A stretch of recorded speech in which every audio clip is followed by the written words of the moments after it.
All right, good evening, everyone, and welcome to tonight's episode of Teen Talk Live. I am just really super excited about our conversation tonight. So if you are joining us, I want you to like it, love it, share it, invite somebody else to watch along with you.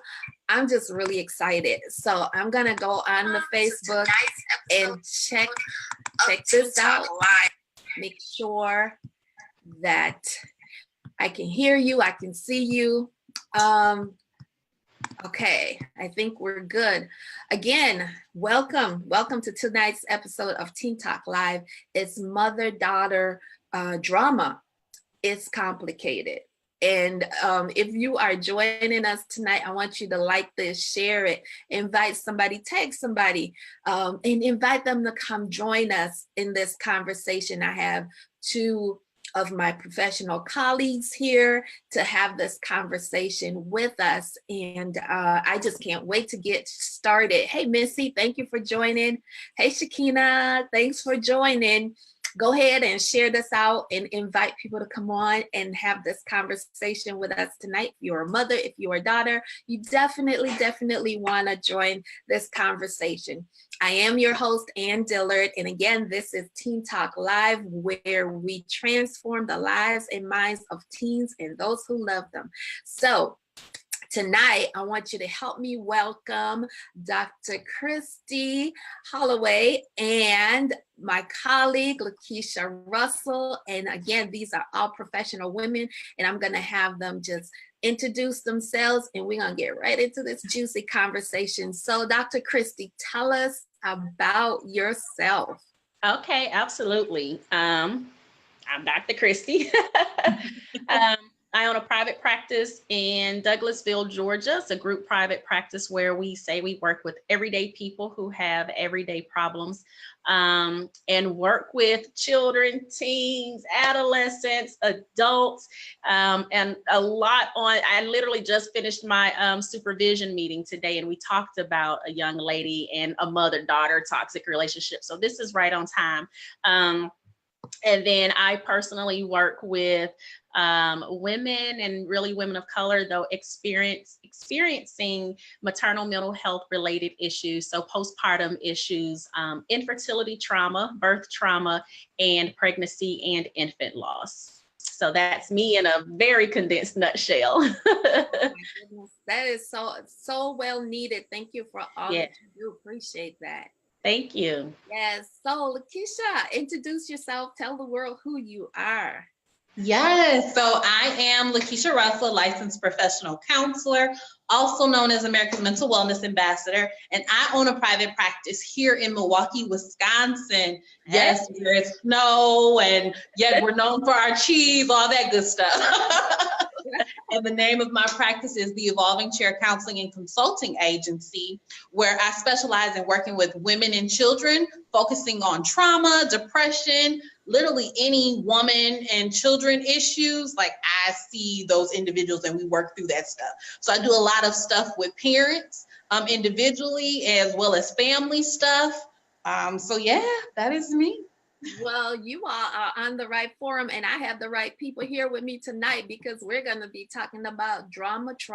In the mother-daughter relationship. Oh, trauma in the drama. There you go. Right? Because if you are an untrained clinician, you might just see it as drama.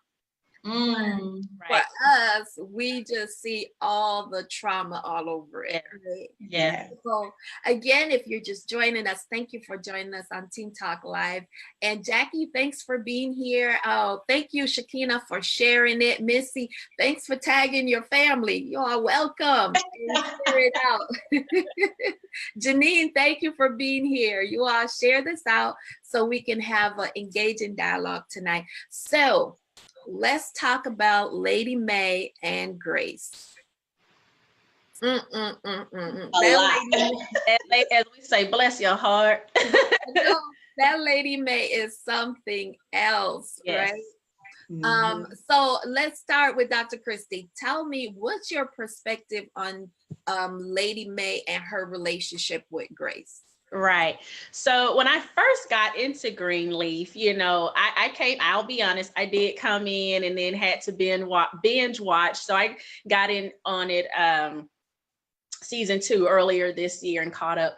But I kept saying, what is going on? Why is she so mean to her? Just trying to figure out what was going on with their dynamic, why it was happening. I think me and probably like a lot of us, we were in the dark just like Grace, right? And just really could not figure out what was happening. And I'm trying to censor what I say for those who haven't seen the last few episodes, because I don't want to do like a spoiler. It's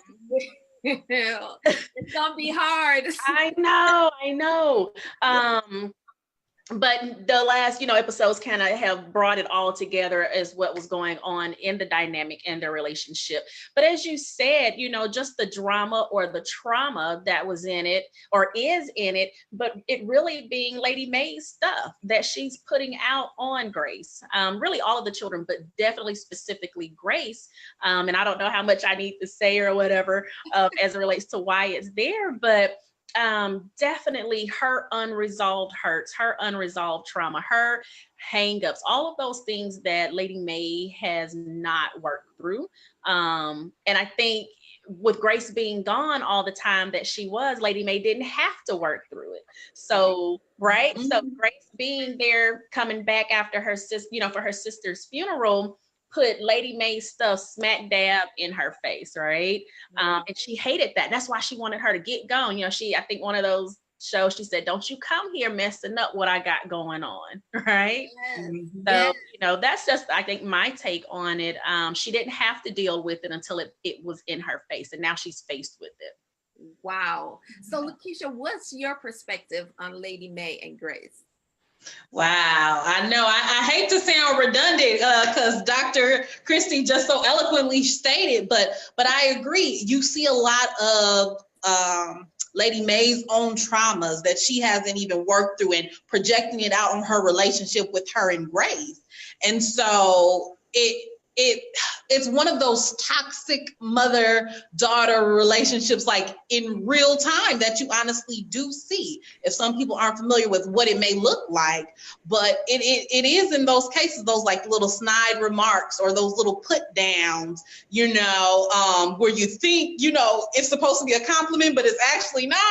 So,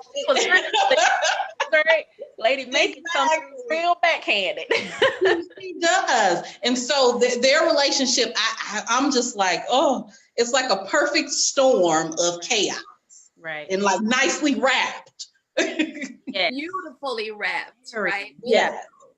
But okay, so it's something, a quote that I heard or I read, and I posted it earlier this week. It says, if you will repeat what you don't repair. So basically, if you don't repair it, you're going to repeat it.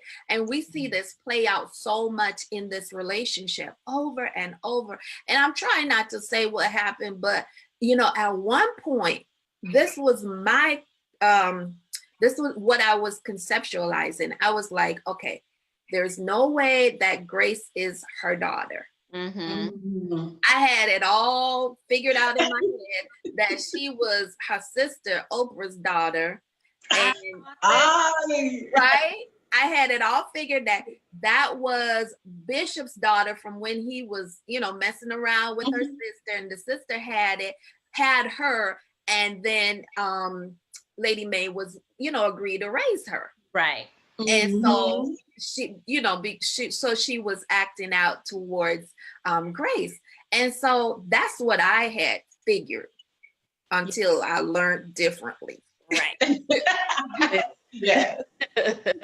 We knew there was something there, right? So let me just pause and welcome our guests. Hey there, everybody. Welcome. Latia, thank you for joining. Jennifer, I'm so glad you're here. Hey T, thanks for joining. And Monica, I'm glad you're here. And Robbie, thanks for being here. Jackie, thank you. I see you out there. Thanks for joining. So if you're just coming in, we're talking about Lady May and Grace. So we're talking about the drama or the trauma in the drama of the mother-daughter relationship is complicated. So as you come in, let us know that you're here and share this out so that we can get other people in on this conversation. Drop your comments in the comment section. And so Jennifer said, Lady May is dealing with guilt. And Latita said, but definitely trauma-induced. It's a hot mess. It is a hot mess, and whoever the writers are, they're good. Yes, they are. They're good. So tell me this. Nolona, thank you for being here too. And she said, hey, Dr. Kristy. Hey, Nolana. So tell me this. With Grace, now everybody in the family plays a role, right? Everybody has a role in every family. So with the new information that has been given to her, and we're trying really hard not to say what that information was, but with that information, do you think Grace's role in the family will change? And I'm sorry. Oh, go ahead. No. Oh, I was just going to say, I know it's hard not to give it away. I think if other people find out the news, I think it will. Because right now I categorize her as the golden child. However, the more family members that find out will be like, oh, you're not so perfect, even though it wasn't her stuff. You know what I mean? But just because she's tied to it, right? It'll be like, oh, you're not the golden child anymore. So we don't need to keep doing this with you. So I feel like it will change if others find out. Right. And so I think I think it'll change Charity and, not Jake. What's the brother's name? Jacob. I want to say Jake. Is it Jacob? Yeah. Okay. Jacob, yeah. It'll change how Charity and Jacob respond because they won't be trying to live up to this image of what they cannot get with Grace, right? Like Grace came back in, they want her to lead the church, all this other stuff. So I definitely Charity. Jacob's, doing his thing and got to take care of his daughter. But Charity got stuff going on too. But I think it may change that. However, I think for Lady May and Grace, though, it's going to take a lot of work, If it does change, it's not going to be this overnight thing. And I'm not, because of how the family is portrayed, right, and wants to be seen, I'm not too sure how outside it's going to go. I wonder if it's just going to be this secret between Grace, Lady May, and Bishop. Because even when Lady May, said, and confessed, he said, well, we're even now, take care of her, do right by her. And so I think I honestly don't know. I think it may become a family secret. Like, a lot of times many families do have, right? And they're going to learn how to function or refunction or dysfunction in the newfound secret, because it's always been a secret, but now Grace and Bishop are privy to it. And I think they're going to learn how to function within the secret still. I think it's going to be interesting to see how it plays out, but I don't know how much more is going to change other than Lady May now won't have this big burden on her shoulders, right, that she's having to carry. And so that may change just her interactions with Grace now, because she's not this, again, her mistake is in her face. But I'm not too sure image-wise what's going to change, or if they're going to put it out there. I don't know how far they're going to put it. I think definitely the siblings will know, because it affects Charity and her extended family. Right. And right. Yeah. Yes. And all those dynamics. So now, Grace has multiple roles in different family structures now. Yes. So I think it's gonna get out there. And I don't know how willing Lady May will be how willing she'll be to repair. Yeah. Because she said, we will not speak this anymore.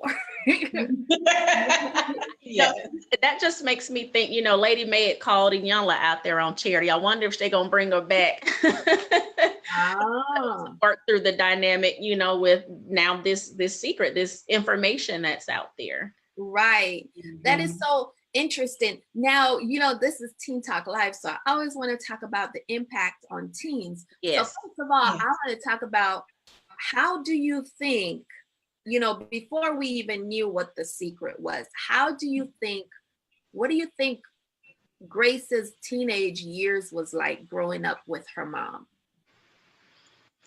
I think that's part of the reasons why Grace left.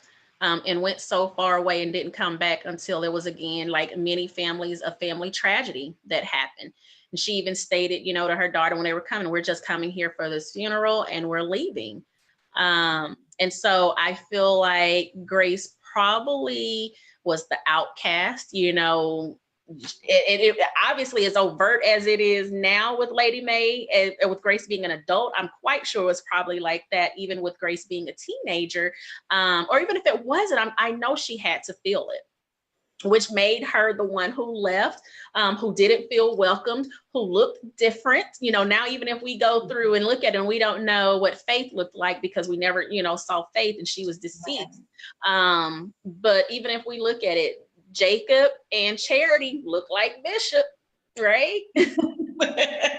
So again, all of this was in Lady May's face.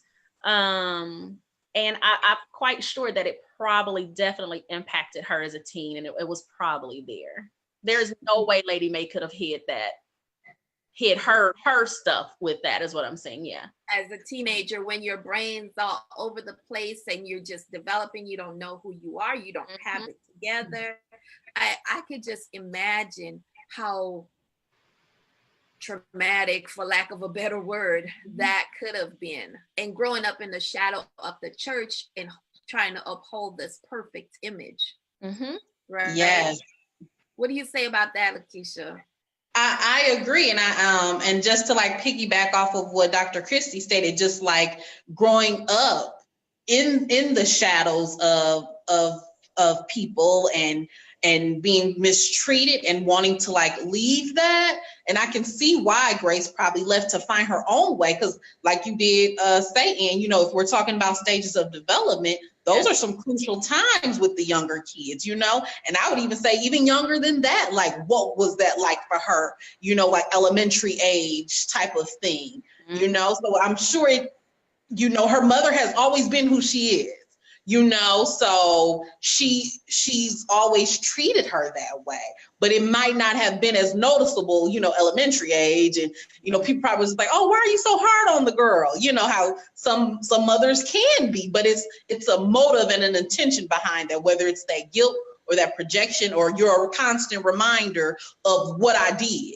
my slip ups, my mess up, right. So I'm not perfect, quote unquote, because Lady May has this image of wanting to be the perfect first lady, the perfect family, but you have this daughter who's a constant reminder, and who always, I feel like growing up, Grace always went against the grain, it seems like. So she never like went the way that her mother wanted her to, and she always challenged that, which I think drew on another layer for Lady May to be like, okay, number one, this is a part of what I did in my past, and you just can't get in line and get right, So that is so true. And Jennifer's starting stuff on here. She said Faith was light skinned too. Lady May. And that's what. Yeah. So I never thought about that. She said what now? Faith. The sister that died. That's right. They did show a picture of, Jennifer. Yeah. She was light-skinned too. Okay. She sure was. I didn't even think about that. Okay. Wow. Did do a flashback to Faith. That's right. Yeah. So do you think then Faith really, did she really die by suicide because of what Uncle did, or because she found out what Mama did? Whoa. I'm just saying. Right. Family secrets. Family secrets run deep, and it really affects who we are, how we see ourselves, because without solving it and resolving and repair, we project those things on other people when it's really about us. And so it runs deep. Right. Yeah. So tell me this. Dang. What role do you think jealousy plays in all of this? I mean, at first I thought Lady Mae was just incredibly jealous of her daughter. And do you see in real life mothers who are jealous of their daughters? How does that look? Oh yeah. And again, this is more like personal experiences where it's just like trying to get other people to kind of look at you in a bad light and like discredit your character for other people. Kind of like, I use this phrase a lot, like throw the rock, hide your hand type of thing, where you do stuff, but yeah, you be like, I don't know, and more so into Lady Mae and Grace, like I felt like that jealousy kind of stemmed from the love that Bishop had for Grace, and just like how he held her on this pedestal and, would not let any hair come harm to her, and so I felt like Lady Mae almost wanted him to be like that with her, like to the end of the universe with her. But, I feel like in some ways he was like that with her, but with Grace, it was like she could never do any wrong, how she saw it in her eyes. Right. And so I think that piece of jealousy definitely was one, and probably started when Grace was younger, because Bishop probably noticed, like, why are you so hard on her? And, so I gotta protect her, right? Right. So. That's what I was just thinking. Like, I wonder if his level of interaction with Grace was because she wasn't getting, it from mom, and somebody had to come in and attend to her as a child. Back to your question, I've definitely seen moms that have been jealous of their daughters. I think a lot of it comes from maybe even their own attachment injuries. Or unresolved attachment issues or unresolved emotional issues. And so it's almost like they see themselves in their daughter or that person. And it's really a struggle because now even though they're the mom and they may, maybe this a good age differential, emotionally where they're stuck, right? Because we're talking about trauma, like emotionally where they're stuck is maybe on the level where that daughter is and where their child is. And so it's not this healthy or adaptive mother-daughter interaction. It's almost like two peers, two teenagers interactions, because that mom may be still stuck or dealing with her own traumas, whether she recognizes them and refuses to work through them and change them, or whether she doesn't even recognize what it is, and then recognize how there's that jealousy that's playing out. And so they may say, well, this child's just defiant, or won't listen, or doing too much, or smelling themselves, or feeling themselves, or you think you miss this and that, when reality, unfortunately, the mom is feeling a little lower, or hurt, or her self-esteem or her traumas or whatever may be coming up, and it's coming out like this child is the enemy, when in reality all of your stuff that you're not working on is the enemy. That is so true. And Latita, I think I'm saying her name right, I'm not sure, she said, I wonder if Bishop knew deep down inside. Yeah. And see, that could be. And then Lakiesha said something really important. She said Lady Mae was abused by her own father. So in her eyes, she probably never knew what a healthy relationship between a father and daughter looks like, and probably secretly desired that. Yeah. So that's what I was talking about, those attachment injuries. So what she did not get from her dad, she longed for in Bishop, right? Yes. And couldn't get it to. And remember, she didn't want to go to where was her dad at hospice, wherever he was when he was born. Yeah. She didn't even want to bring that up. So she never confronted her dad, right? And she couldn't confront Bishop. And so she's holding into all of this stuff, and she's looking for Bishop to solve this, again, this attachment injury, these unmet things that she did not get from her dad. And here he is pouring it all out to Grace. And she's like, but that should be me, or what about me? And that's how these things just keep going and going and going, and being passed down, unfortunately. And that's so true, how you're talking about those patterns, and you know, a lot of people call it generational curses. Really, they're patterns. And I think there is something, and I can't remember quite what it says, but it's something like, we look for people to complete that incomplete job that maybe our parents didn't do. So we look for that in a partner, and we end up finding a partner who has the inability to complete that. Yeah. So that's why we have to really work on healing ourselves and be whole before we get into that partner relationship. Exactly. Yeah. Or else we'll constantly be seeking from that person to fulfill a need that they don't even know, one, that you need that, or that you're missing that, and two, they will never be able to fulfill that.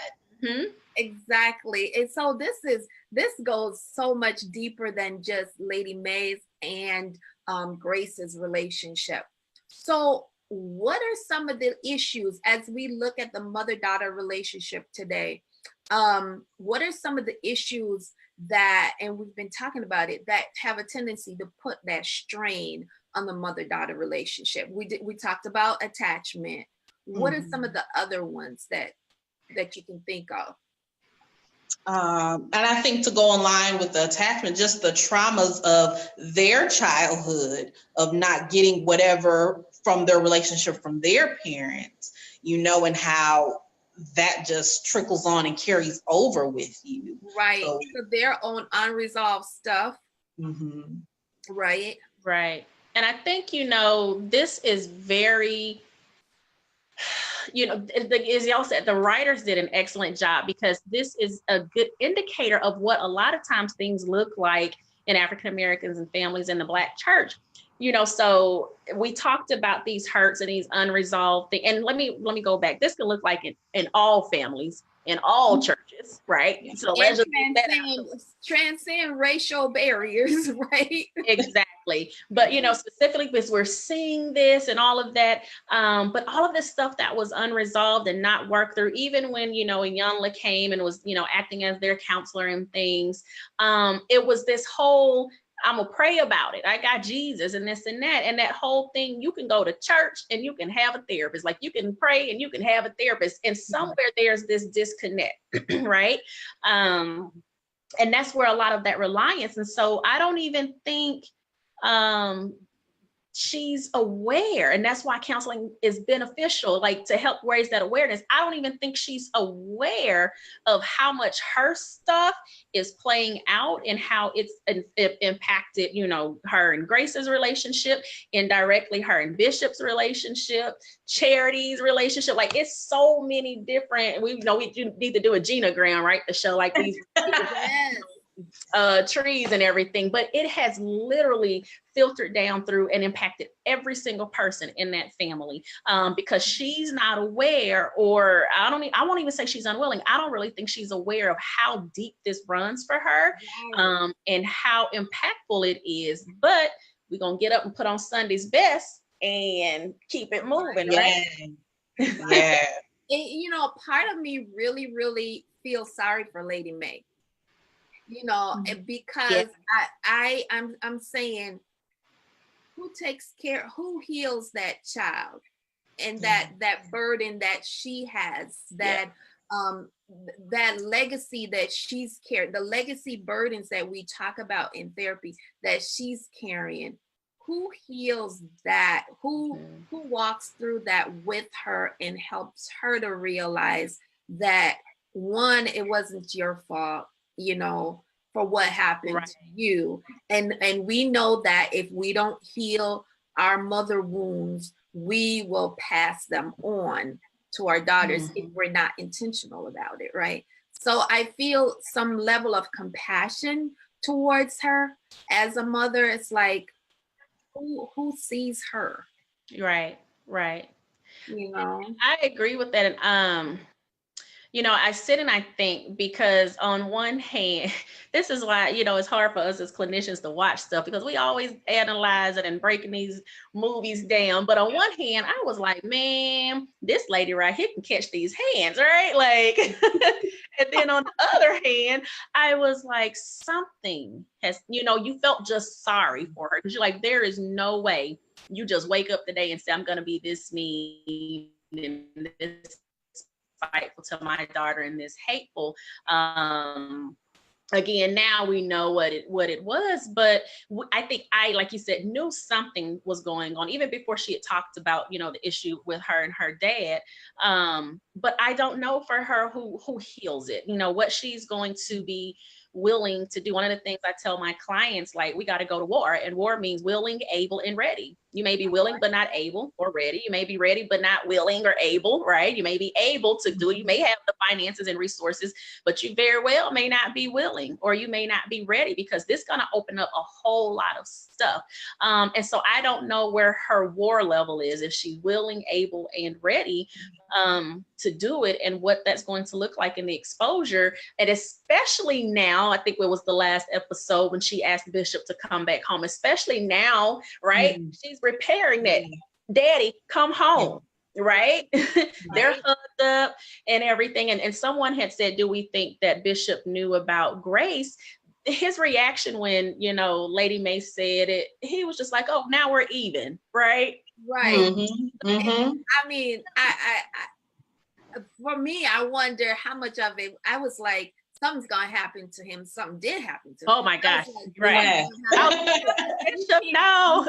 You can't just digest all of that information and just move on like it's just another day. I'm like, something's gonna happen, right? Because he was trying to be too strong, in my opinion. But let me go over here and read some of these comments, because I guess they are chiming in. And so Jennifer said, I think the strain could be from the hands and feet of which the church, are what parts of love can or should do on the journey of healing. Therapy and spirituality and is not mutually exclusive. That is so true, Nolan. I appreciate you saying that. Welcome, Sister Kimball. Thanks for joining the conversation tonight. And Monica said, war. I love it. Willing, ready, and able. Yes, Monica, I love that too. And Jackie says, holding onto the things we are not able to speak about. Wow. That's good. Latia says, Latita, I think I'm saying it right, says, amen. Body, mind, and spirit needs nurturing. Step by step, absolutely. Jennifer says, mothers straddle the fence of being proud and being resentful at the same time. Wow. Isn't that the truth? Wow, that's good insight. And she said, I think the strain could come from daughters being successful and being able to have the opportunity to do what the mothers really wanted to do with their lives. That's good stuff. So if you all are joining, we're having this good conversation about Greenleaf, but it's really about the trauma in the drama. It's complicated, the mother-daughter relationship. So okay, ladies, so I have this question for you, because we're talking about Lady May and her ability to heal and war. Are you willing, able, and ready? I love that. I'm going to use that. Somebody, so go ahead. Well, thank you. I love that. So, okay. So I've been doing a lot of talk with women about mother-daughter relationship, and I'm finding that a lot of women are saying, my mother is not able, or she's not willing, or she's not available to have this conversation and help me through this healing process. Now, what do we do? I mean, when we have our clients coming in and they want to address these hurt, and mother is not available, like Lady May told Grace, we will not speak about that again until Bishop told her to get it right. right? She was ready to shut down. What are we doing? How do we tell our clients to navigate that space? Yeah. Yeah.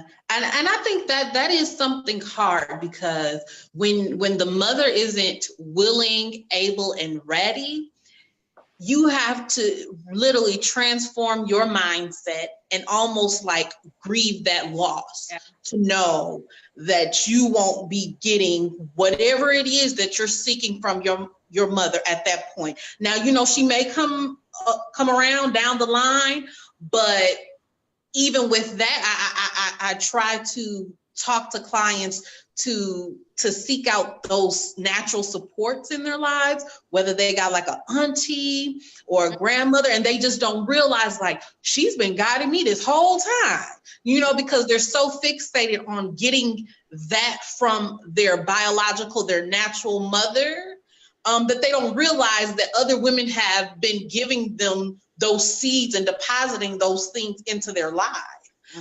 So it's me really going with them through that process of grieving, because you know you won't be able to get that right now from your mom, and looking at the supports and resources around you and tapping into those. Right. I definitely agree. You know, for me, it's about holding that space for the client and kind of what they want this to look like, because sometimes the mother may have passed on, right? And there's just no way to really kind of work through it or confront it, or maybe it's estranged and there's just no contact.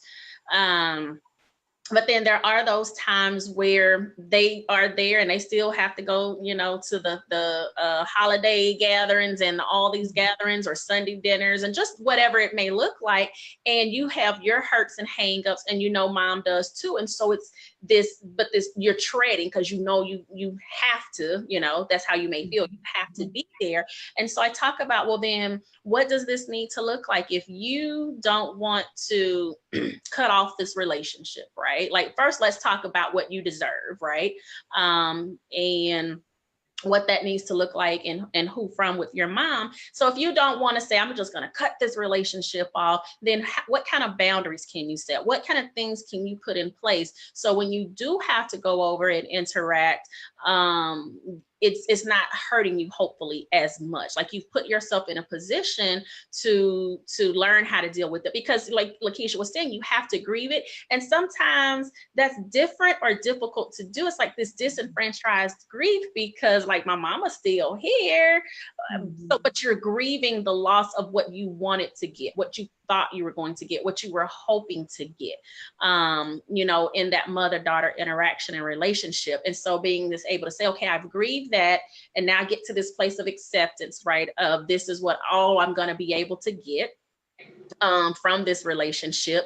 But like Lakeisha's saying, what are other ways that I can get it? Like, what other healthy and adaptive motherly, right, or mothering relationships can you attach yourself to or connect to in the midst of this? And so literally, I'll have clients like do visualizations. You remember what's it, Pee Wee Herman used to say, I'm rubber, you glue, whatever you say, bounce off me and stick on you. So visualizing that, if those toxic comments are coming or those snide remarks are coming, remember, that's not you, that's their stuff, and that's a reflection. So it bounces back off. Visualize, you know, this force field around you that can't be penetrated unless you want it to be.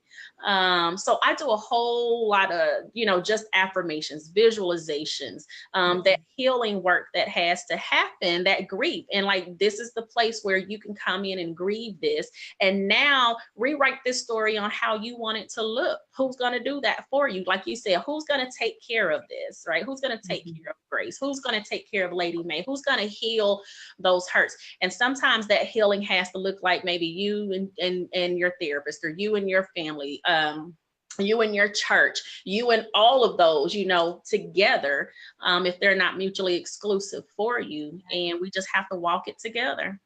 Yeah, and another piece. Oh, I'm sorry. Go ahead, Lakiesha. I think this is really good. Just to add on to that, I always see it beneficial whenever I am talking to women about trauma. So like Dr. Kristy said, like, trauma literally stunts your brain development. Yes. And so when I'm talking to these women and they're coming to me like, my mama this, my mama that, and and I'm like, what did your mama go through?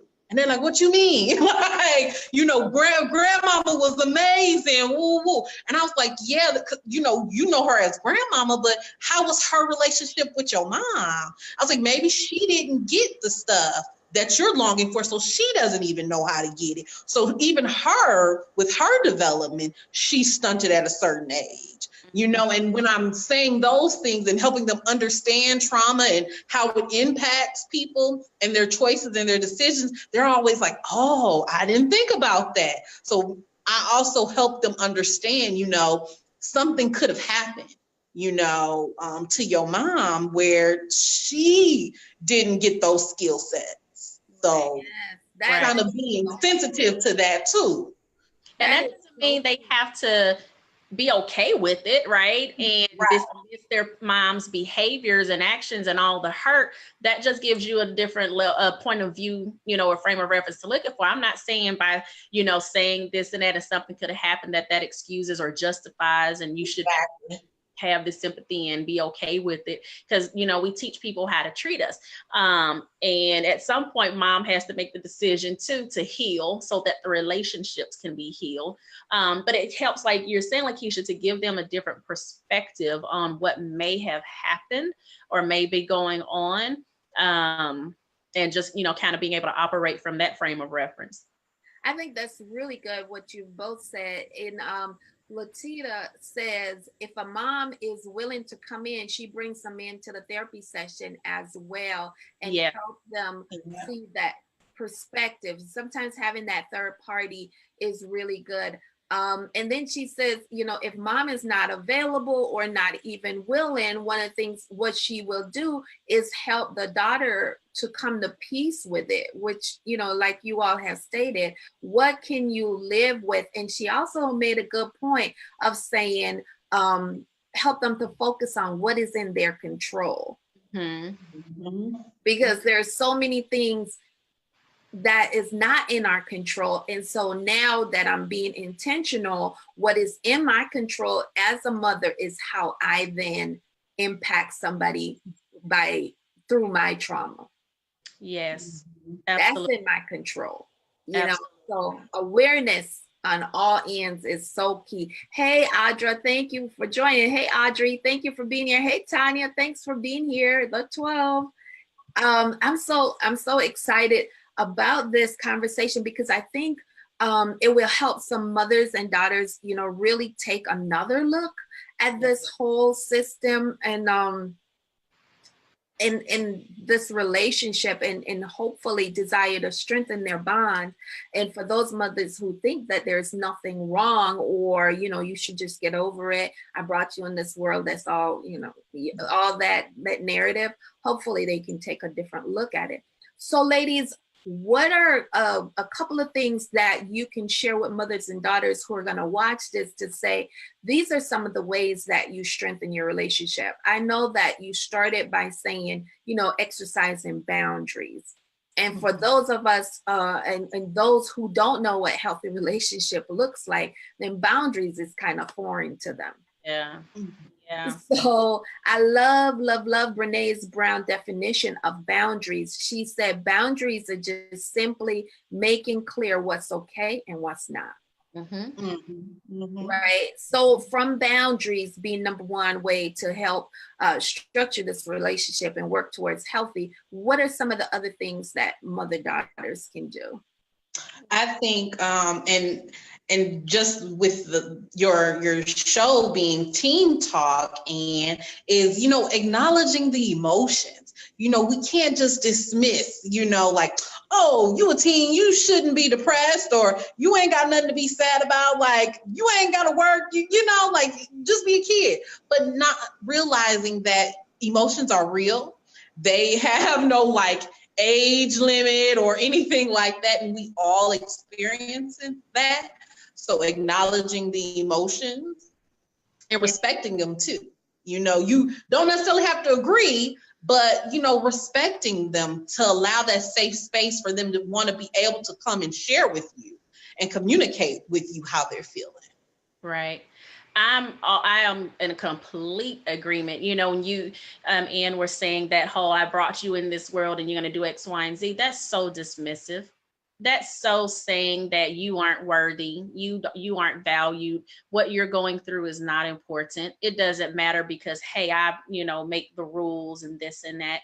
And that is the quickest way to shut down anybody. And definitely a child who's trying to grow and develop and learn, and they're in their stage of identity development, and things like that. And so then, you know, we're getting caught up on where they're acting out, they're doing this, they, you know, just disrespectful and not, you know, yada, yada. No, they're only responding to what's going on. And so that's the first thing when parents would come to me and my child is this, and like, you're like, well, what's going on? Tell me, how do y'all interact? What's going on in the home? Because a lot of times, and granted, they may be very, let's just say, you know, disrespectful, but at certain ages, children are reacting to what is going on in their environment.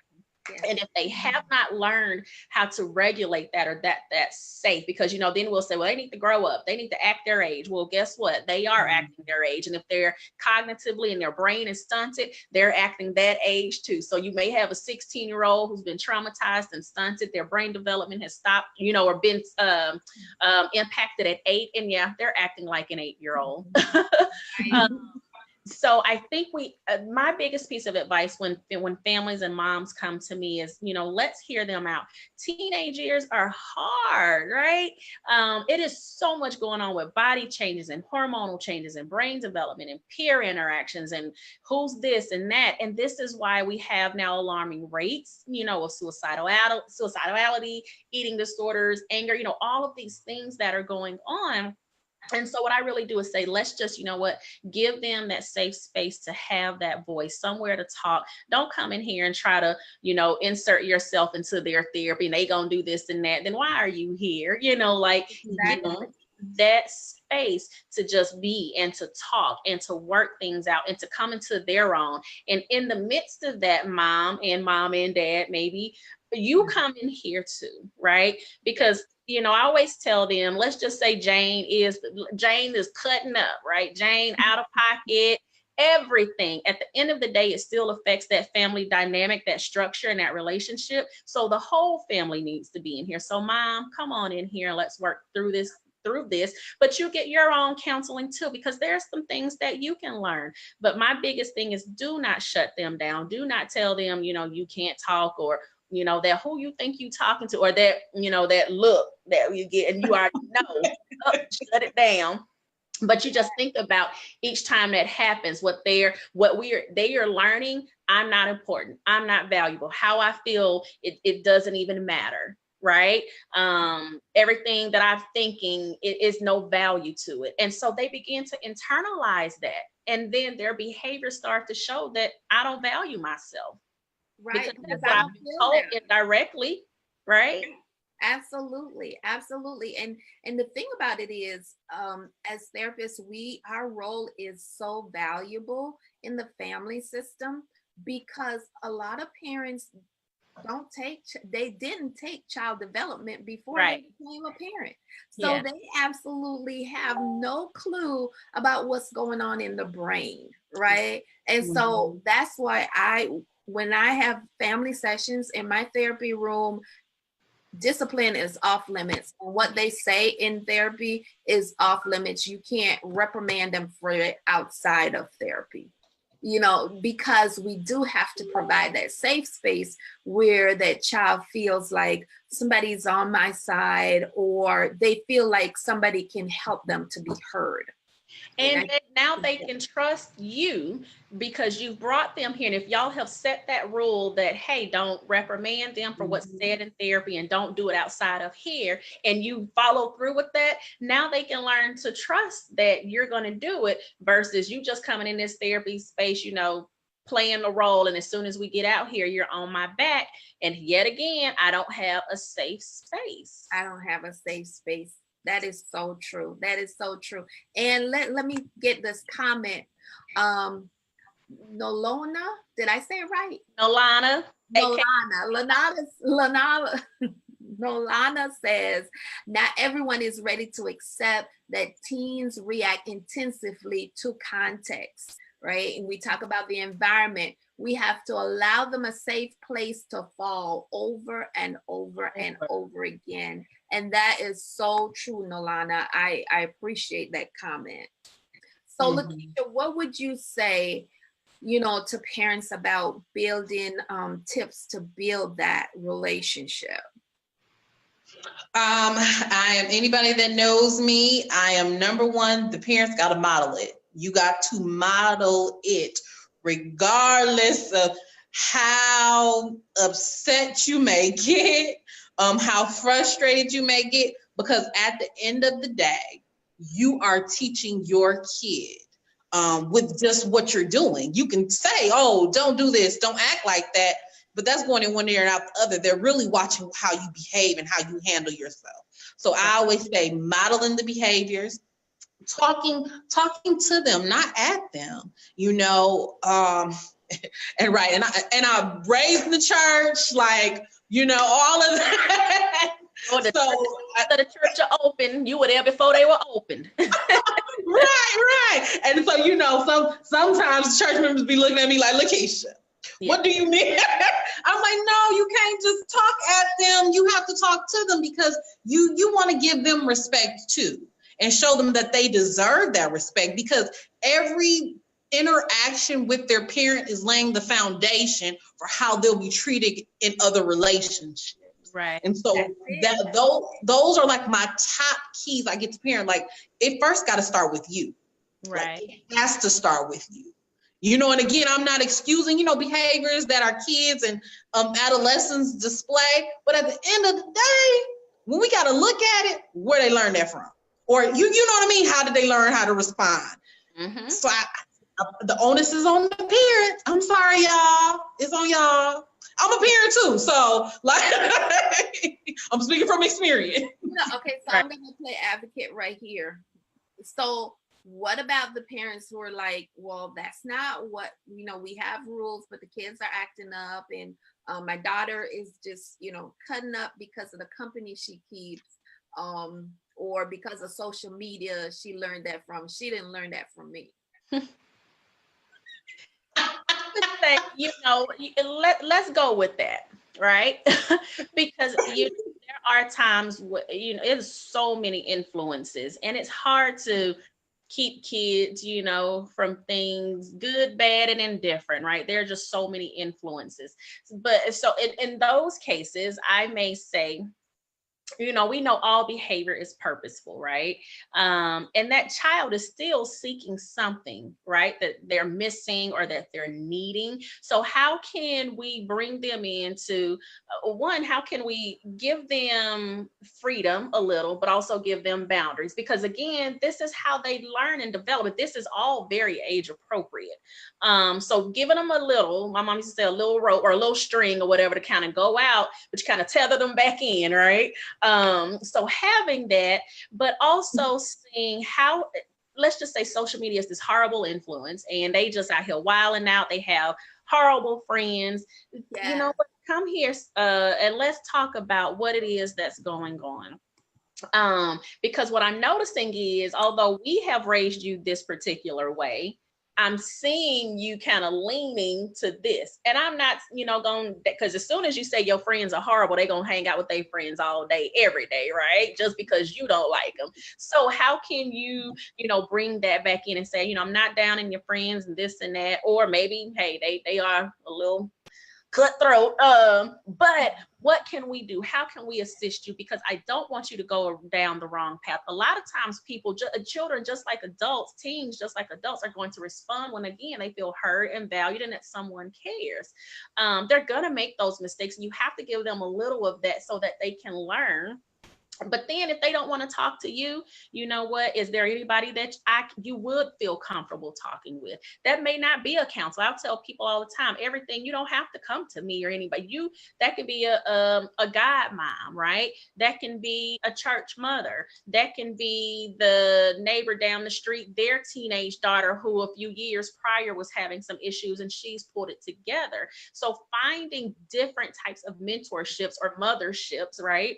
That this child can connect with, and in the midst of all that, still loving on them and embracing them and not putting them down and berating them. Right. And being careful with that. Well, when I was your age, I didn't do this and that, and I was more mature, you know, and I tell parents, they aren't you. How you were raised is completely different. You know, I was up at 6 and on the farm and doing this and that, but y'all live out here in the suburbs, you know, with 5 cars and all this and that. They not raised how you were. So they didn't have to do that. So don't put them on that level with you. So let's help find those resources that they need so that we can, you know, kind of catch them before it does go out of hand, because you know social media can be very influential. And I think that's so critical of what you both said. And I think about my clients, and the number one issue that most of my girls come with is they don't feel loved. They don't feel like they belong. Mm-hmm. And so when they don't feel those things, they act in different ways. And their moms are like, well, ever since so-and-so and this and that, they've been acting out of character. Yeah. Well, and I go for the same thing too. What kinds of transitions have happened in the family? Yeah. What's happened? Are you spending less time with her? You know, is there what's happening in the family? Because something has broken that trust where they don't feel like they can come to you. Right. And I tell parents too, you know, a lot of times, especially if it's a 2-parent or a partnered couple or household, you know, they're focused on, you know, if you're doing a couple counseling and things, that whole love languages, right? And I tell them your child has a love language too. You may be speaking to them from your love language and not theirs. So you're confused as to why they don't feel loved and accepted. It's because you're not giving them the way they need to feel the love and acceptance. And so being able to recognize that and stop and say, what is it that you need from me? What can I do for you? And parents will have to come off that horse of, I'm your parent and you got to do X, Y, and Z, and really get there and connect with that child and say, what can I do for you? To help you. As Lakiesha said, we're their model. This is where they're learning all of these lessons and how they're going to have attachments in adulthood. Starts in childhood and teenage years. And so being able to ask that and really love on them. And if you cannot, then figuring out where you're struggling to love on your child, like where that struggle is. And it may be, as we said, some trauma from some drama. And the thing about it is, no matter how old you are, there is still that child in you that wants mother. And absolutely needs that mother bond, no matter how old you get. Right. You're still, so, you know, you might say, oh, well, my child is 47 and they should be, you know, over it by now, or they should be able to, they're grandparents themselves. But it doesn't matter. There's still a child in that 47-year-old who still, you know, think about Grace Greenleaf. You know, she's in her 30s and there's still a child in her who would just welcome her mother's acceptance and her mother's love. Absolutely. Absolutely. So chronological age does not mean that your brain is at that age or your trauma. You get stuck in trauma, you know, a lot of times, and you get stuck at that age. And I can tell for myself, I can tell when my 13-year-old comes out to battle for me. Yep. Yeah.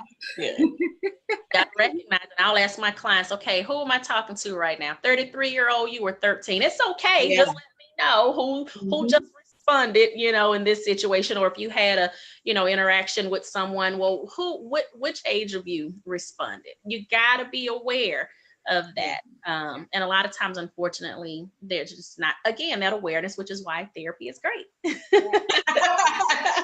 Well, ladies, we could go on and on talking about this. I hope our guests have gotten some really good nuggets out of this. If you are still here with us, like and share this out. Drop your comments because these amazing women will be happy to respond to you. And Shakita says, great points. Yes, these are awesome, good points. Lots of good nuggets drop in here because you know what? Like somebody said, the mother-daughter relationship to me is the blueprint for all other relationships. And I am on a mission to help heal that, because if we can heal that, that opens up the possibilities for so many healthy relationships. And that's why I do the work that I do. So ladies, I want you to take turn and just share again who you are, where can people reach you, and when we get done, if you drop your information in the comment section, that would be so amazing. So start with Dr. Kristy. All right, so again, I am Dr. Kristy Christopher-Holloway, long name. I have a private practice, New Vision Counseling Center here in Douglasville, Georgia. It's a group practice. So like I said, we see everyday people who have everyday problems. So that means everybody. And I specifically work with moms experiencing maternal mental health issues, as well as issues related to infertility, trauma, birth trauma, and pregnancy and infant loss. You can find me at www.newvisioncounselingcenter.com. And my contact information is on there. You can also on Facebook at New Vision Counseling.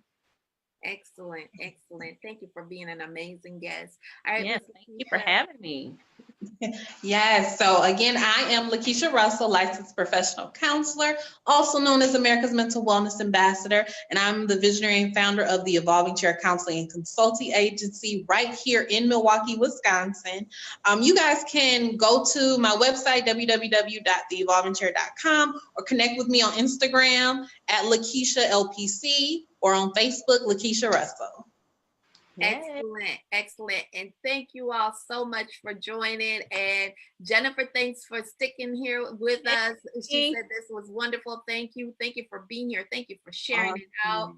Nalana, thank you so much. And she says, thanks for educating other ladies. Great work. Lakeisha says, wonderful job, ladies. Amazing. You all share this out so we can get this into our communities, so we can promote healing, because healing is possible. Absolutely. This has been another episode of Teen Talk Live. I am your host, Ann Dillard. And at Teen Talk Live, we transform the lives and minds of teens and those who love them. And look forward to seeing you again next week at the same time, 8 p.m. on Facebook Live. Good night, everybody. Bye.